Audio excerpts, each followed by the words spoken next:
This is the AOC M24G1C, and from what I can tell, it's identical to the C24G1C, so this review should apply to both.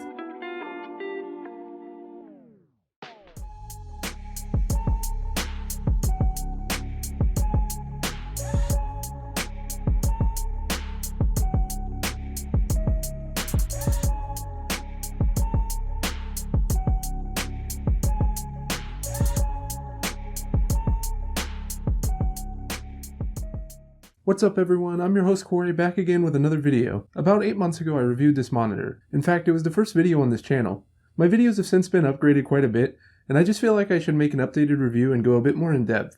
So without any further ado, let's get into it.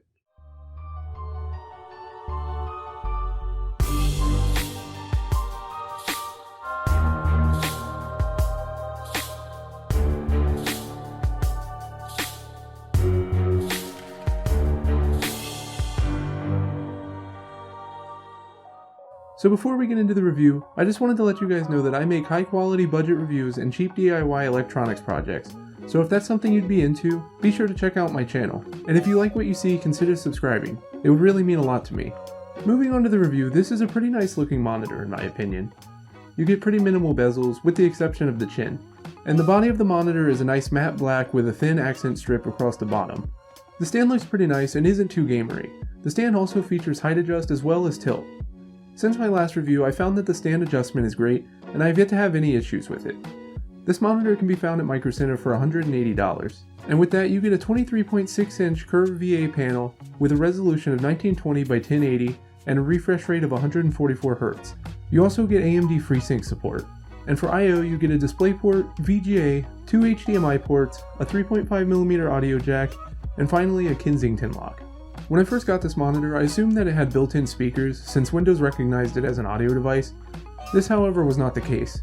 The only audio this monitor is capable of is the 3.5mm output jack on the back, which you can plug your speakers or headphones into. Gaming on this monitor is pretty good.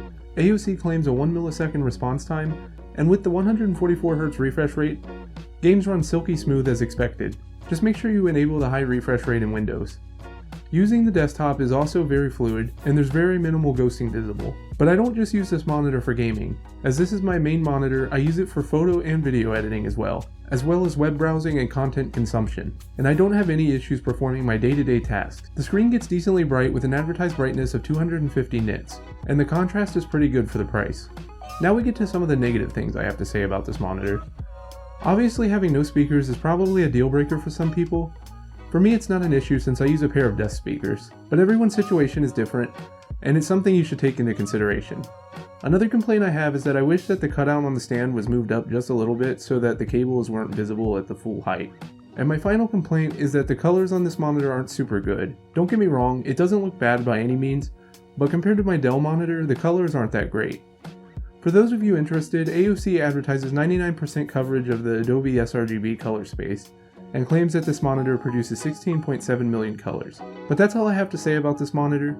I think it's a great monitor, and if you were on the fence about getting it, I hope this video was helpful in making your decision. If you want my opinion, I'd say if you're looking for a good gaming monitor that doesn't break the bank, go for it. I'll leave some links down in the description where you can purchase this monitor.